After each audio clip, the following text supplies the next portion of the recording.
Good afternoon, everyone, and welcome to this session, Automation at the End of Work. This online conference is organized by Goethe Institute Indonesian, Center for Digital Society, and Engage Media. And shout out to all the committees that making this platform possible for us. I wish you all had a wonderful day and evening, wherever you are, because today is the time we are waiting for. Before we continue, allow me to introduce myself. My name is Ruth Simanjuntak, and I will be your moderator of this session. Related to this issue, I was working as a researcher for Fair Work Indonesia region to analyze the impact of gig economy practice on its workers' well-being. As the topic of today's digital discourses is automation and the end of work, we are inviting the expert who's been working along in this area, Benanav. Some of us may argue that automation is driving plenty of jobs into obsolescence, even including creative work, like maybe painting or creative illustrations. And this instance shows that automation has brought a world without work instead of creating them. And without realizing the impact, automation fosters anxiety as employment is directly connected to our livelihood. Many question arises, does this advancement bring positive impact to our future of work? And what will shape our working life in the future? So without further ado, I'd like to invite our speaker today, a sociologist from Syracuse University, and also the book author of Automation and the Future of Work, which has been translated into more than 5 languages copy. Let's welcome Benanav to the stage. Hi, Aaron. Hi. Good, Ruth. Thanks so much for having me. I wish I could be with you all in person. I know it's a lot warmer there than it is here in Syracuse. Yeah, sure. I'm just going to, sorry? Thank you very much for your time. And before you start, I will let you know that you'll have around 20 minutes of your time to share the presentation, and we will discuss later around 10 minutes to the audience for the Q&A. Great. Yeah, okay. I'll just make a short presentation of the basic ideas, and then I'll be happy to take some questions. Okay. There we go. All right, so just going to talk briefly, introducing my book, Automation and the Future of Work. It's a really big topic. We hear all the time about automation and how much it's changing jobs and eliminating jobs. And the big idea that I'm talking about in my book is the idea of these automation theorists who say that we're living in an age of accelerating technological change, which is going to bring about the end of work as we know it. And you can see there some of the books that have been released in recent years that lay out this thesis. The core propositions of this group of automation theorists, who I'm going to be arguing against in my presentation and in my book, they make the following arguments. They say, first, look around you. Workers are already being replaced by ever more advanced machines, like this robot here, Pepper, the Japanese assistant robot. And then they say that this displacement that we're already seeing is a sign that we're on the verge of achieving a largely or fully automated society. Automation theorists argue that automation should entail our collective liberation from toil. It should mean that we're free from having to work, but because most people have to work in order to live, that change could turn out to be a nightmare. And then they say that the only way to prevent that nightmare from coming about, a nightmare of mass unemployment, is to implement a universal basic income and to transition to a post-scarcity society. So what, in making these claims, the automation theorists are really talking about science fiction becoming a reality. And there's a long history, almost 200 years, of thinking this way, that we have these tools and machines, and one day the tools and machines are going to be able to move themselves, and that is going to radically transform human experience. It's going to bring about a post-scarcity world where we don't have to worry anymore about how we're going to survive, what kind of jobs we're going to have. Recently on the internet, this idea of a fully automated world gave rise to this kind of beautiful dream that in the future we might live in a fully automated luxury communist society, not a drab and dark society like the USSR or the old East Germany, but instead a world where people are really free, and free especially of material concerns. There's a whole emergent literature around this, especially today, with the idea that artificial intelligence is improving so much that soon we won't need human beings to organize the economy anymore. We'll be able to have artificially intelligent digital planners that organize the economy for us.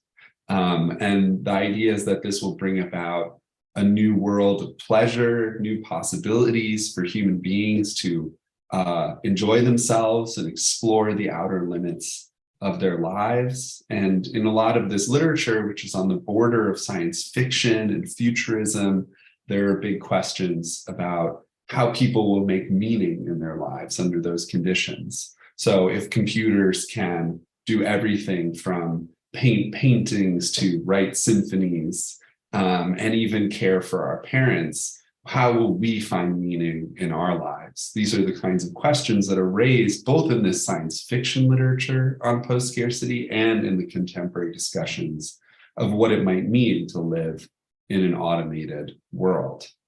Now, when we look at evidence that this is happening, mostly what automation theorists point to are a series of changes in technology. So, for example, you see depicted here the Tesla production plant in Fremont, California, where they're building cars. And you can see how many robots they're using to build the cars. There's only one worker and in the whole picture, and they are just watching over these machines. The other thing that piece of evidence people point to is the advent of machine learning, neural networks, and artificial intelligence. And they claim that these are going to be able to soon replace human intelligence. Now, in addition to this evidence from technologies, they point to a lot of evidence from the economy. And one of the things that the automation theorists talk about is this idea of jobless recoveries, that we live in an era when with every downturn in the economy, there's a major increase in unemployment, and it takes longer and longer for people to find jobs after they lose them. And you see in this graph here, this depicted how from the early 80s to the early 90s to the early 2000s to the great financial crisis, the economy took longer and longer to recover from each recession. They also point to further evidence, not just that unemployment rates are high, but that inequality is growing. This graph shows for all of the OECD countries, which are the club of rich countries in the world, we have this growing gap between productivity growth on the one hand, that's how productive workers are with all the machines and tools they have available to them, and the growth of their real wages. As that gap opens up, it means that workers aren't getting as much of a share of the income of society, and that causes inequality to rise. Now, in addition to this technological evidence, economic evidence, the automation theorists can also just point to the rise of this billionaire Silicon Valley elite. Figures like Elon Musk and Jeff Bezos seem more concerned with building spaceships and getting to Mars than they do with fixing, for example, climate change at home or improving the lives of so many people around the world who are living in poverty. And this seems to be a kind of realization in some ways of such a dystopian science fiction future. So the question that I ask in my work is, are these technological innovations and labor market trends connected? So what actually is the relationship between these new technologies that we're seeing appear and these trends like rising unemployment and underemployment on the one hand and inequality on the other? What's the real connection there? In other words, is automation responsible for the growing difficulty that workers face in finding or holding on to jobs? If the automation theorists were right, if the story I've been telling were true, we would see labor productivity growing at a rapid pace. And that's because labor productivity just measures the value produced in the economy for every hour of work. And if workers were being replaced by machines, if more and more machines were doing the work, then we'd be producing more and more value with fewer and fewer hours worked, because more of the work would be done by the machines and computers than the people. But what we see over the last 70 years is that across the most advanced economies in the world, countries like Germany, Japan, and the United States, productivity growth rates aren't rising in the recent period. They've actually been a lot lower than in the past. So countries like Germany and Japan, where we think of these countries that are like the most roboticized countries in the world, they actually are seeing much lower rates of productivity growth than they did during the immediate post-war period or even in the last quarter of the 20th century. And what I argue on that basis in my book, and the book has a much more detailed explanation of this, but I'm just giving you a brief introduction, is that it's not really the case that rates of job destruction are accelerating. The story the automation theorists tell is a story of rapid job destruction. And that's not really what's happening. It's rather that the pace of job creation is slowing down. Our economy just isn't creating enough jobs for people. And that's the main problem in the economy. And the reason for that, in my view, is not anything to do with technology, or it's not specifically or primarily to do with technology. It's rather to do with the overall slowdown in the rate of growth of the economy. This is a process that the economists call secular stagnation. And what you see in this graph here is that actually from the 1960s down to the pandemic, the overall rate of growth of all of these economies, the wealthy economies in the world, has trended downward very significantly. In the 1960s, the economy used to grow at a pace of like 5.5% per year, which is very fast for an advanced country. And today, in the last decade, it's slowed to about 1.3 or 1.4% per year. The economic engine, the growth engine of the economy, has been running down for a long time.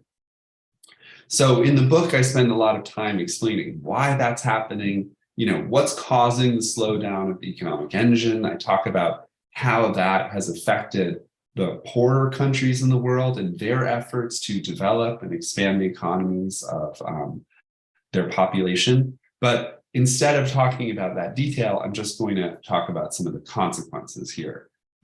So how does this way of conceptualizing the problem affect how we think about the solution? So we used to, if it's not the case that the automation story is right, and it's really the slowdown story, how does that affect how we think about solutions?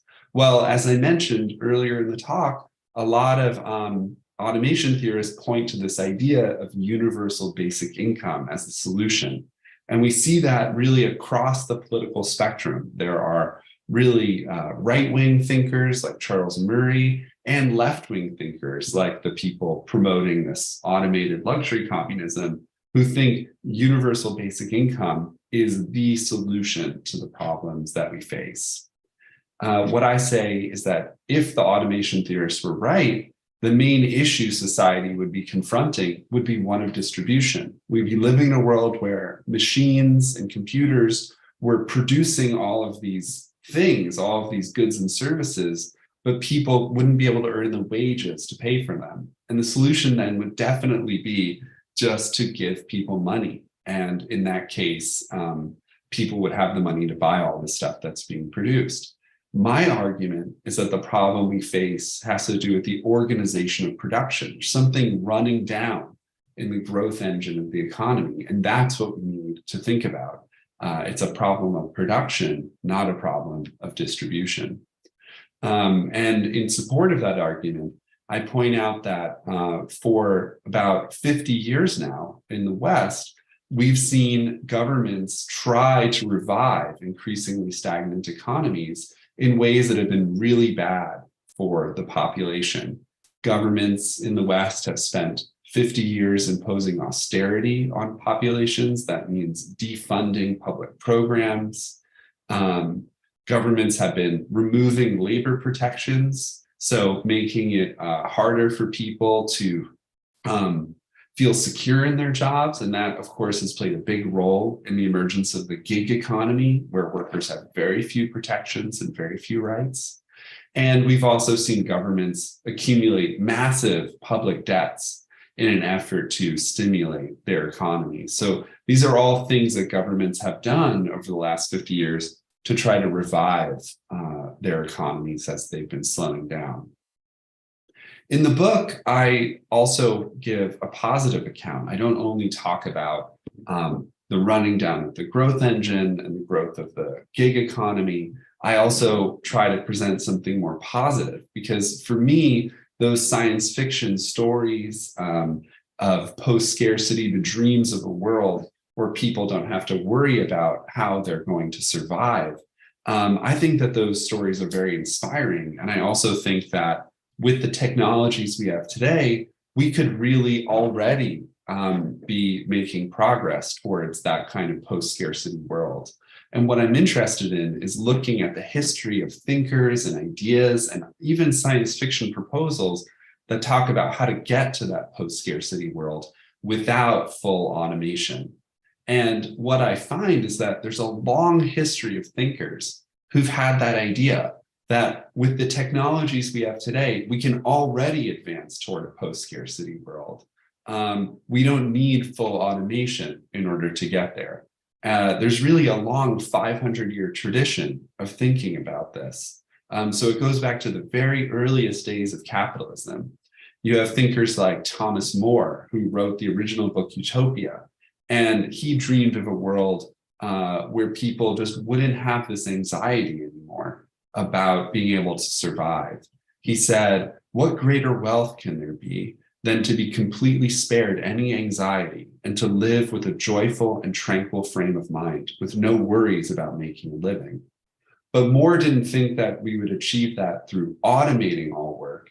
He thought we would achieve it by figuring out what the work is that is necessary for us to live good lives, to live without having to worry, that we could organize that work that we have to do. We could all work less and we could share the work that has to be done. And that would be the way to get to a post-scarcity world. And this idea of organizing, redistributing, sharing work, and working less, and giving people freely all the things they need to live through that reorganization of work, that idea then was repeated down through the ages. So there's a very important activist and social thinker, the Black sociologist W.E.B. Du Bois. He repeated this idea in the 1920s. He said, "With work for all and all at work, probably from 3 to 6 hours would suffice, and leave abundant time for leisure, exercise, study, and avocations or hobbies." So he was here imagining a world, again, where we take the work that has to be done and we share it and we all work less. And he says on that basis, who shall be artists and who shall be servants in the world to come? Or shall we all be artists and all serve? And here he's imagining exactly a world where we all contribute something to the labor necessary to keep society going, but we also all have this kind of security and free time that allows us to become like artists and do all the creative and interesting and free time activities that we want to do. And so in the book and in my future work, that's really what I've been thinking about. What would it mean to take the technologies we have today digital technologies and also productive technologies, and turn them towards this vision of a post-scarcity society for the 21st century.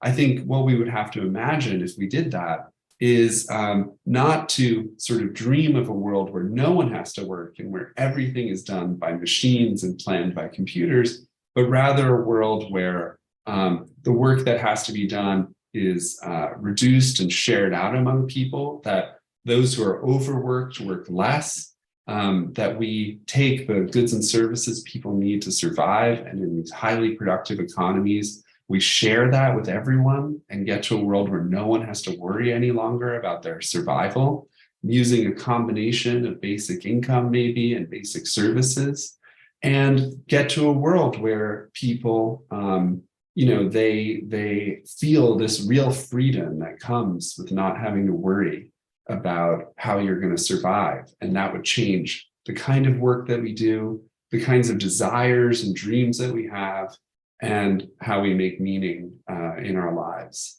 So I'm happy to talk about those positive visions. I'm happy to talk about science fiction and its role in this. And I'm happy to talk more about automation and whether or not it's really happening and to what extent it's happening in our economy, and also about the effects the digital economy has had on working people, the rise of the gig economy, the digitalization of work, and the transformation of work that's already going on in the present.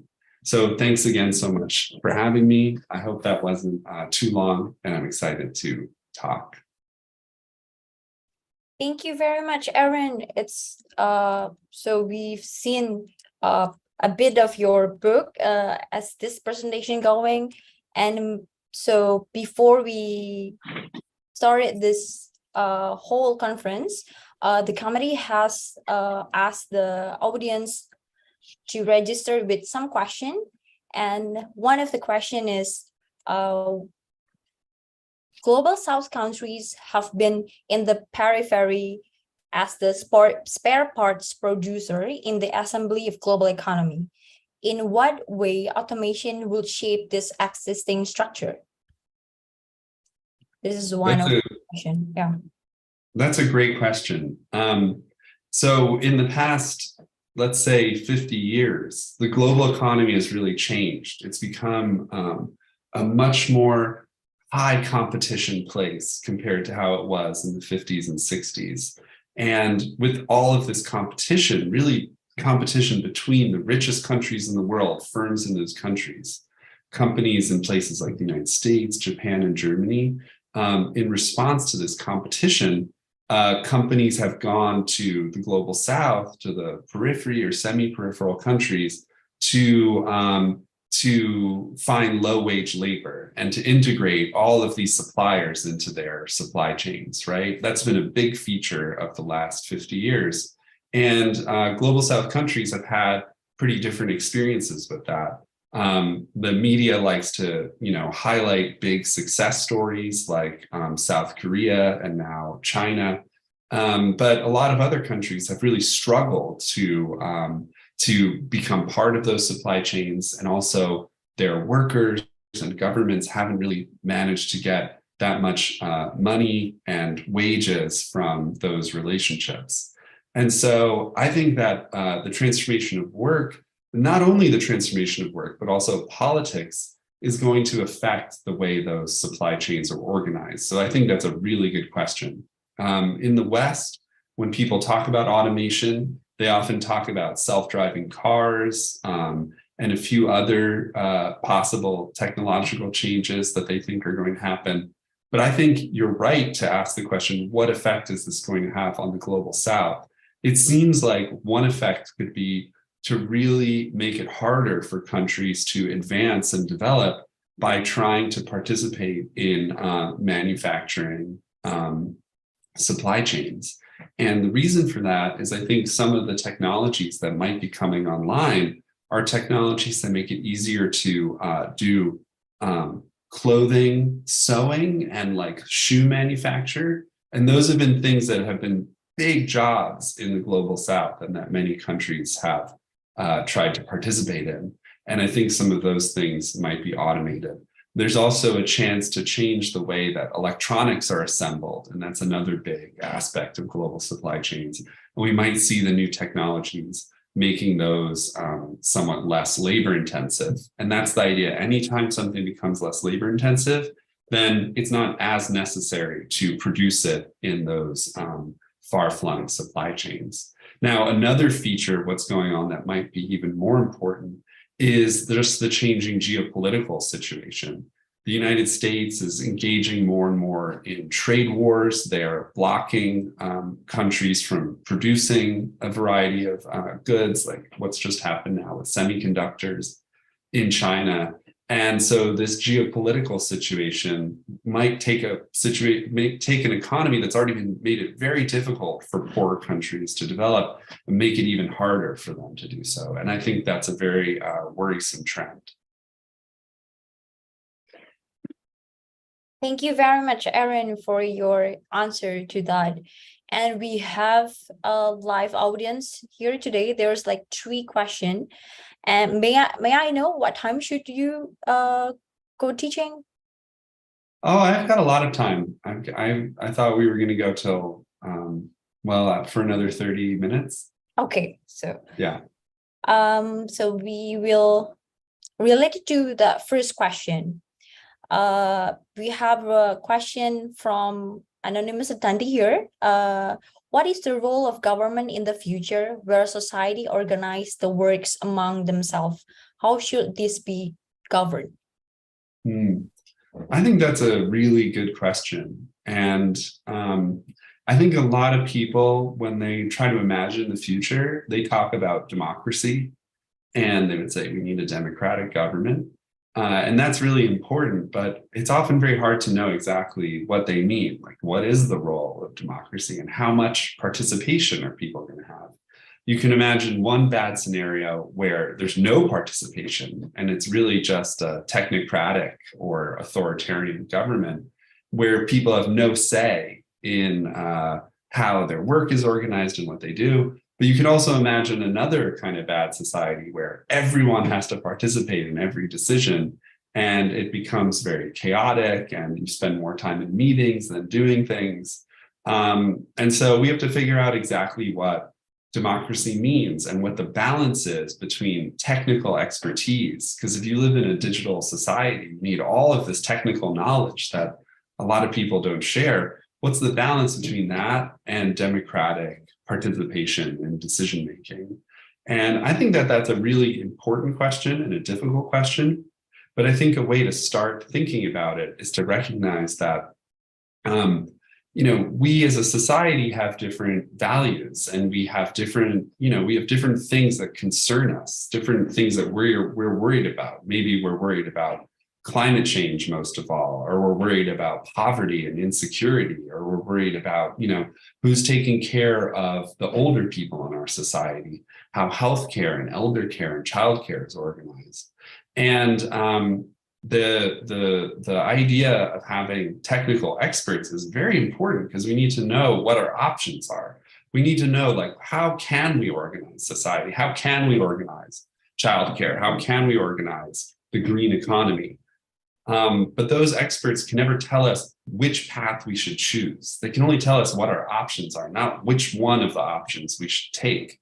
And so I think that if you think of it that way, you can think about this balance in government between looking to advice about what's possible and really emphasizing the need for science and accountability of scientists, the accountability of experts, rather than a society that has a lot of nepotism and corruption and who it raises up as its experts. So we need real trustworthy people to advise us, but then we need to have popular decision-making around which of those options to choose. So I think democracy plays a really big role in the story. We really want to have a democratic government where people are choosing what to do. And I think digital technologies can actually really help organize that and make it so that people who are most affected by a decision, so if it's in healthcare, for example, like the people who work in healthcare, the people who are patients in healthcare, who are spending a lot of time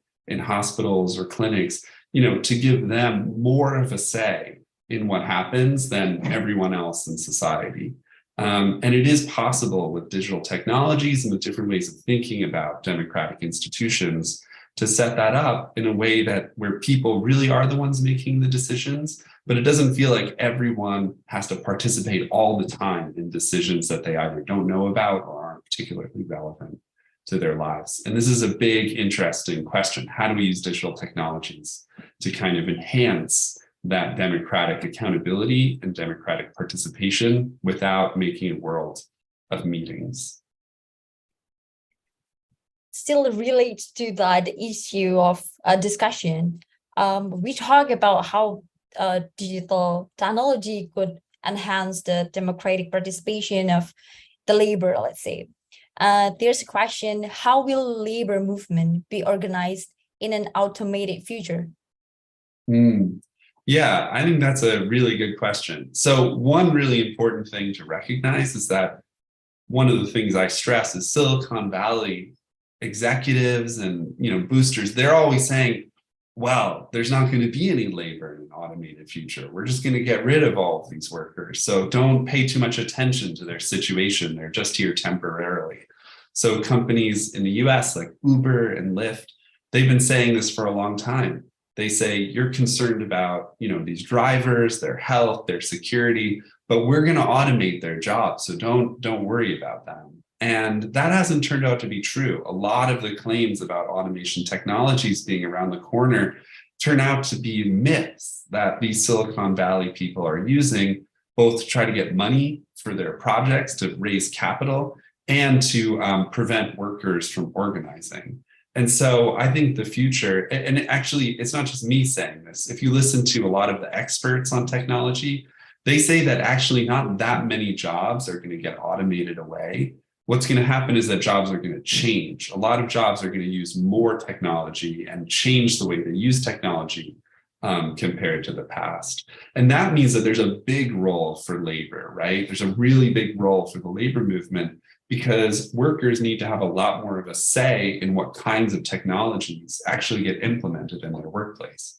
With digital technologies, it's very possible for employers to change the way we do work in ways that makes it easier for employers to surveil us, to watch everything we do, every little stroke of a key, every movement of our bodies. And actually, people don't do good work under those conditions. No one likes to feel like they're constantly being watched over when they work. Actually, one of the most important things that determine how satisfied a person is with their job is how much autonomy and freedom they have to carry out that job as they want. And a lot of digital technologies make it harder for us to do that, right? So you need a very strong labor movement to make sure that that doesn't happen and to really play a role in how technologies are implemented. Now, that's really hard today because workers are really being, it's very hard for workers to organize. They're really, trapped in a lot of this low-wage economy. They don't feel like they have more bargaining power. And so that's precisely why we need to be more organized, and we need to, try to envision new ways for a labor movement to become strong in the context of a digital economy. And that's not my area of expertise, but I do think that it's really important for us to be able to have a better future. Wow. And it's still amazing how the how movement could create another thing from how the digital technology can create something new than break something to our future. And it still relates to our last question. Is there any variation between the different way workers have interpreted their position in the face of automation? For example, between workers in the global north and the global south, or between different fields of work, such as manufacturing, service, and health, as you said earlier. What was the question about the relationship between the workers? I missed the... Yeah. Are there variation between the different ways workers have interpreted their position in the face of automation? Yeah. Yeah, I mean, sometimes the way workers react is surprising. So, for example, in countries like South Korea and Sweden, which are countries that have the most robots per worker in industry, workers will say, actually, these robots saved our jobs. They won't say these robots took our jobs. And the reason is that you have to look at the context. So what's happening is we live in this really hyper competitive international economy. And in these wealthier countries, the use of robots has actually allowed workers in these highly advanced factories to keep their jobs because it's made their production more competitive. So it's not always the case, you know, when you take into account the global economy, it's not always the case that workers, you know, have a negative relationship to the robots and to the technologies. In countries like the United States, actually, there are fewer robots per industrial worker, and there's also many fewer industrial jobs. So again, these situations are a bit more paradoxical than the automation theory would lead you to believe. Now, I think technology is transforming work everywhere, and it's affecting all of these different fields. And what I find so sad is that a lot of the ways these technologies are being implemented in the global north and the global south, like I said, is more to use digital technologies to manage workers and also to watch over them and surveil every movement they make. And I think the reaction to that has been pretty negative. But I also think there are places you can look at where technologies don't quite have that effect. There's one example I like to talk about is in the Netherlands, in the Dutch economy, there are these home healthcare aides who work at home with patients who can't take care of themselves fully. And these healthcare aides are actually self-organized. They run their own company and they do most of the healthcare work at home in the Netherlands.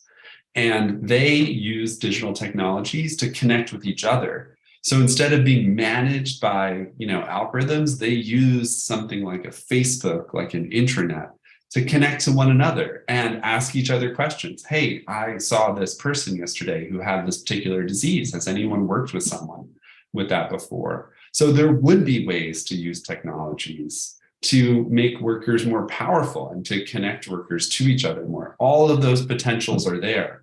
And what we see developed in these different places is that the technologies are being used in the interests of the employers rather than improving the conditions of work for the workers. And I think that's something, again, playing out across the world that we really need to pay attention to. Oh, to responding to your answer, there is one anonymous attendee here say that I think many people already lost their job right now because some jobs are now less labor intensive due to technology.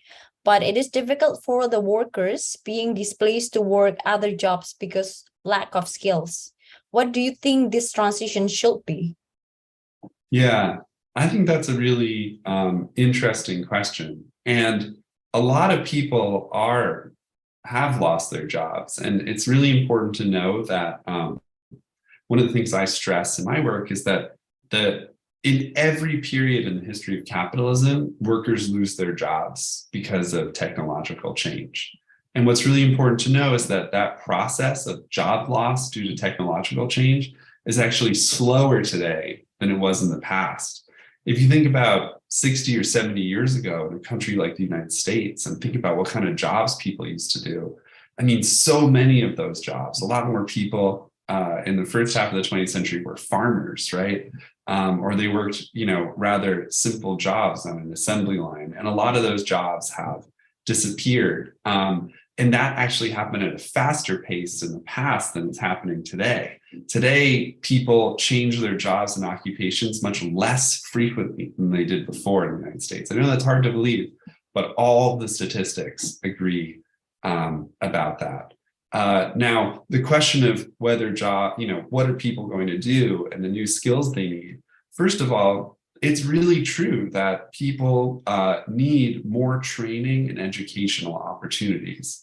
And that's a big role that governments could play. They could devote more resources to educating and retraining people. What we see is that there's very few countries in the world, countries like Denmark and Sweden, that actually devote substantial public resources to that work of retraining. Most countries say they're going to do it, but then they don't actually create the infrastructure allowing people to retrain themselves. And I think any future would be one, any positive future would be one that makes it easier for people to switch jobs. And, you know, when people have that kind of enthusiasm and excitement about learning something new, that they provide opportunities for them to do that. But it's really important to know that there's a big story people tell where it's just workers' failure to train themselves. It's like they blame workers for not, you know, doing that work of retraining themselves. And I think we should be very skeptical of that discourse for a few reasons. One is that look at a country like the United States. Like that's a country, you know, one of the most advanced countries. 40% of people who graduate from college get jobs that don't require a college degree. So 40% of the people already getting college degrees are getting jobs that don't require them. So that should tell you that it's not just a story about a lack of education, maybe skills, but it's not a story just about lack of education. And actually, when you look at what jobs are going to grow in the future, a lot of those jobs don't require college education. It's jobs like home healthcare aides, you know, delivery service workers, and so on. And so there, what we need is just better working conditions and higher wages for people, and for people to share work and for everyone to work less, rather than just looking to education and retraining as the solution to the problem.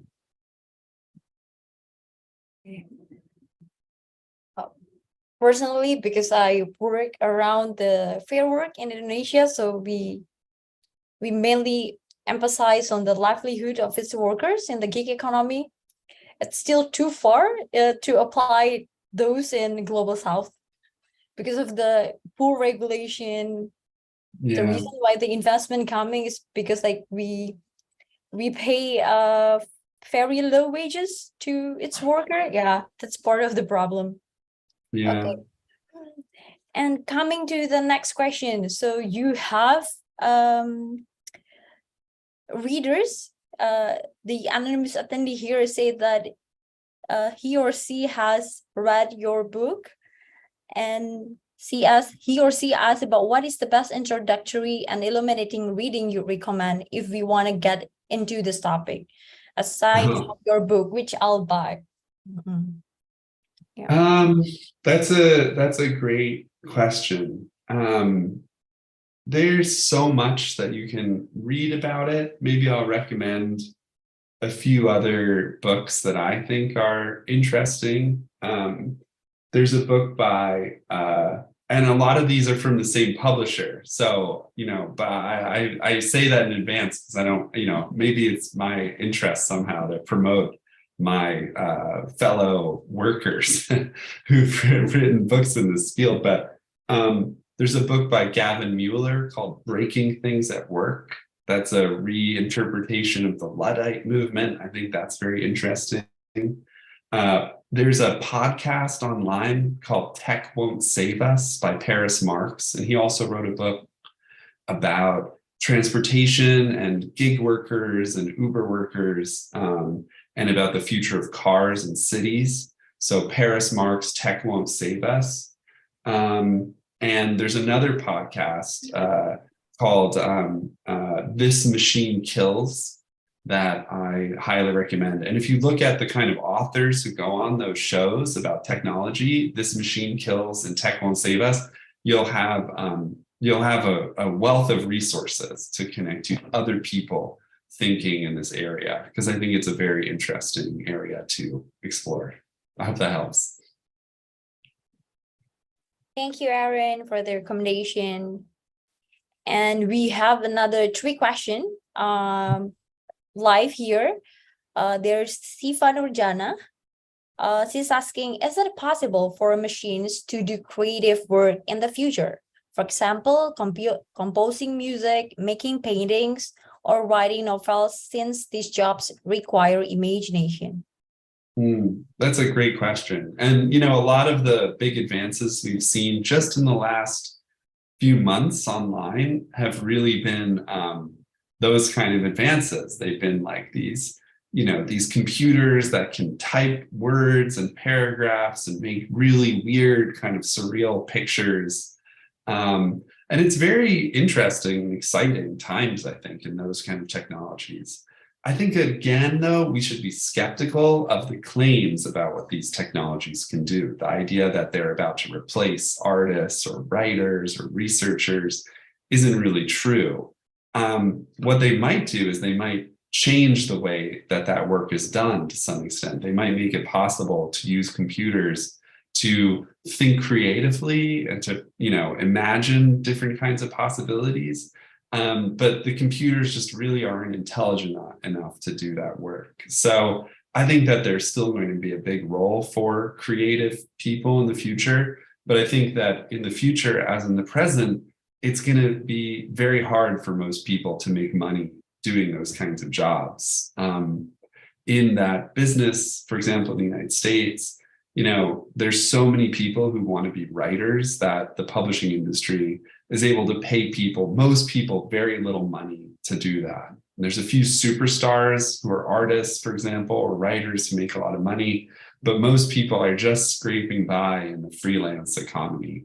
And again, I think that's a real problem. I think we want to live in a world where more people can do creative work and have time and have participation in that kind of creative stuff. That's a dream that a lot of people have, but we're not going to get there unless we really change how the economy is organized. And I think that question of the organization of the creative economy is something really interesting for thinking about a positive future for us. But yeah, so I'm sorry to say that I think on the one hand, I don't think those technologies are going to get rid of the jobs, actually. We should be more skeptical of those claims. But on the other hand, we have to face the reality that a lot of the creative economy is very insecure and precarious, even without those computers. Yeah, I agree. And from what I see in the ads that we have in this digital platform, let's say from the YouTube, maybe if you watch YouTube, sometimes you will have the ads from rephrasing your work, as if you are a writer or a researcher. Sometimes they will give you ads for that. Yeah, and I think like it creates something. It relates to your job, and yeah. So there's other question. Related to, I think it's interesting that the anonymous attendees asked, since you mentioned that we actually already have the technology, do you believe we would ever achieve fully automated luxury communism? And if yes, how near or far into the future would you predict that we be able to realistically achieve it? So let me clarify. I think we don't have that technology right now. We do not have that technology. We have technologies that could radically change how we work, how we organize society. We already have those technologies, but we don't have technologies that could get us to a fully automated luxury future. I believe that, in order to get to a world where people work less, we have the technologies now to achieve that. And I also think that our only hope for achieving, a really positive future, even a world where people don't have to do any kind of work they don't want to, is to begin to transform the world right now in a way that makes a much bigger role for average everyday people, working people, to have a say in how their work is organized. We have to really change how research is done, how technologies are implemented to make the world better for people, just in order to be able to get to that science fiction future.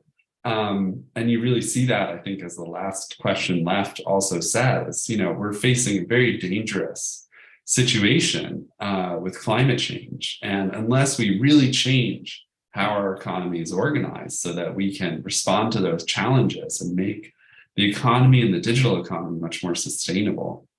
Unless we do that, I don't think we're ever going to get to that kind of beautiful and better future. So we definitely need to change things now, but long before we achieve any kind of full automation, even to imagine that that's possible. But I would say even if we did, it might be another 100 years before we really have the kind of advanced artificial intelligence that could do all of the things that people do.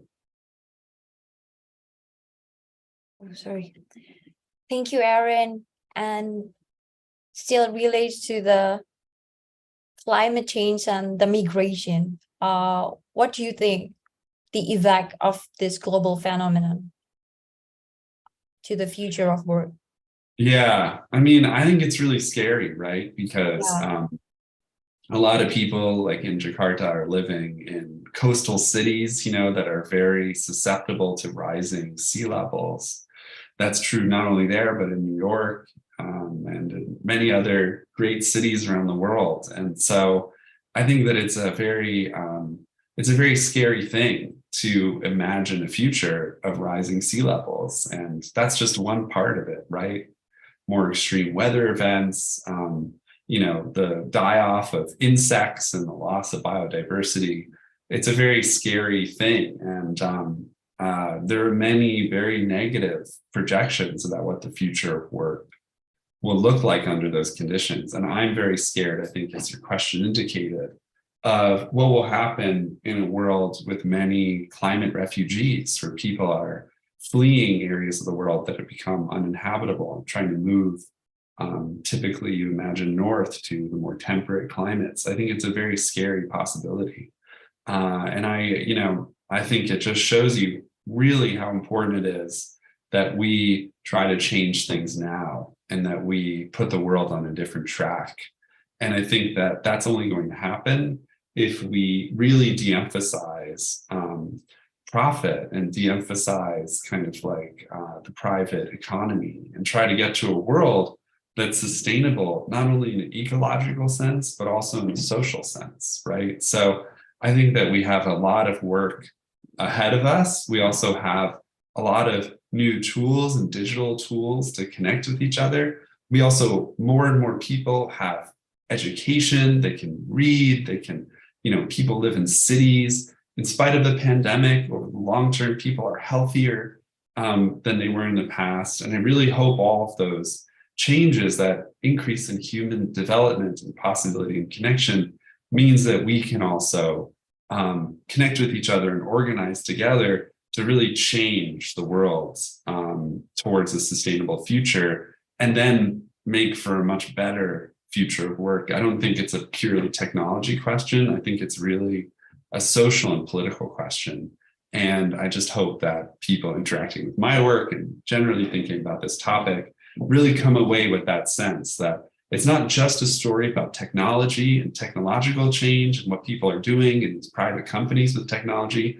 It's really a story about politics, about social questions, and that we can't leave them to these elites and business and technology to solve. We really have to play a much bigger role in changing things and deciding that future together. Thank you very much, Aaron. It's very insightful presentation and discussion that how the future of works relates to the political and social being in many countries and geopolitical relations within our world.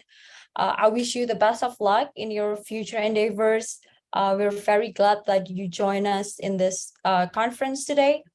And on behalf of the committee of the event, I'd like to thank you for your participation to the audience on our first day of the conference. Thank you very much. Make sure you stay tuned again tomorrow for other amazing discussions about the future, starting at 10 a.m. Jakarta time. And for today, this discussion is available online at the YouTube in our YouTube Goethe Institute and also CFDS UGM. So if you want to see your recording, Aaron, you can check out the link. below or ask the committee. Thank you very much for today. I hope we can see each other in other platform. Great. Yeah. Thanks so much for having me. It's great. Thank you. That's all Have a from good me. night. See you. Bye.